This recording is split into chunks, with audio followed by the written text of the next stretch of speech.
Isang mapagpalang araw po sa ating lahat. Ako po si Charles. Welcome po sa aking daily devotion. Sa araw na ito, tatalakayin natin kung bakit nga ba mahalaga yung gospel. Bakit nga ba dapat agad-agaran niyang maibigay or mapakinggan sa mga tao. So, ating tatalakayin yung conscious punishment. So, ito yung paniniwala na yung mga taong hindi tinanggap si Kristo ay makakaranas ng kaparusahan, something like that. So yung mga taong hindi tinuring si Kristo bilang Diyos tapos namatay sila, yun yung conscious punishment. Ibig sabihin meron silang punishment sa hell, sa impyerno. So ating tatalakayin ngayon yung Luke chapter 16 verse 19 to 31, and medyo mahaba yung verse, so babasahin ko na lang yung verse 31. Sabi rito, at sinabi niya sa kanya, kung hindi nila pinapakinggan si Moises at ang mga propeta, hindi rin sila mahihikayat kahit may isang bumangon mula sa mga patay. So ito yung kwento mula kay Lazaro at saka sa mahiyaman at sa mahirap. And yun nga, yung mayaman is namatay siya nang re-reject niya si Jesus. And yun nga, yung pagkamatay na yun, hindi naman yun yung dulo eh. Yung pagkamatay na yun, hindi yun yung katapusan eh. Meron pa siyang kaparusahan sa kabilang buhay. And yun nga, yung hell. Dahil nireject niya si Jesus, may kaparusahan nag-aantay sa kanya. So, yun, conscious punishment. Alam niya na mapaparusahan siya dahil nung nasa impyerno na siya, alam niya na mapaparusahan siya. So, yun pala tayo sa unang katuruan. Sabi rito, God is the offended party. So, yung Panginoon natin, na-offend yan eh. Yung Panginoon natin ay, kumbaga, hindi siya something like, kumbaga yun nga, sa tuwing nire-reject natin ng Panginoon, sa tuwing ini-snub natin siya, na-open siya. Dahil sabi nga niya, dapat siya lang ang Diyos. Siya lang ang Diyos mo. Something like that, gano'n. So, yun na nga.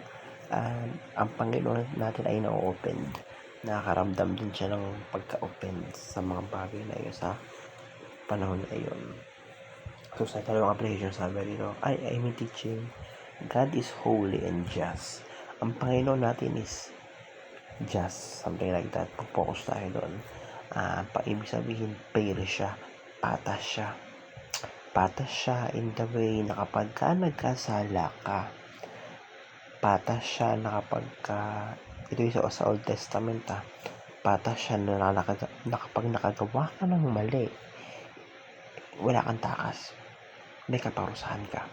Yung mga maling ginawa mo, yung mga hindi maganda mong ginawa, ay may kaparusahan dahil nga siya ay just. Dahil ang Diyos natin ay patas siya na kapag may nakagawang mali, kahit sino ka pa, may parusa ka, may kaparusahan ka.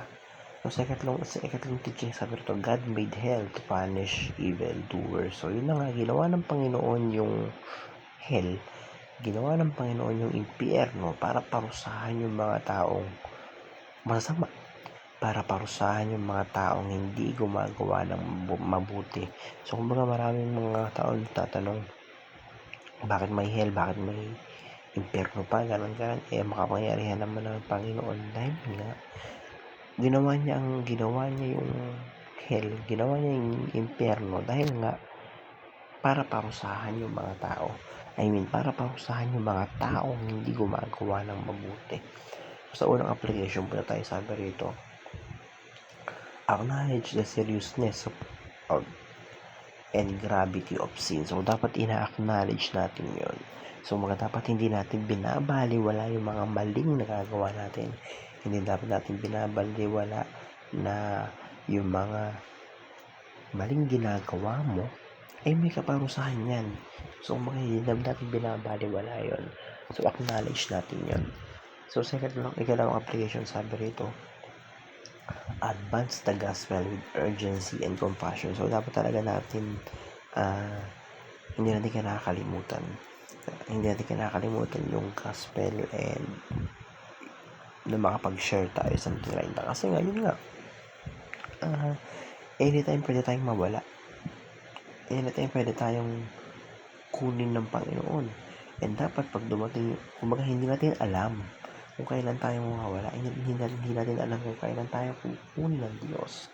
Kaya dapat, anytime, anywhere, tanggap natin si Kristo. Anytime, anywhere, ready tayo. Kaya dapat, kaya nga sinasabing urgent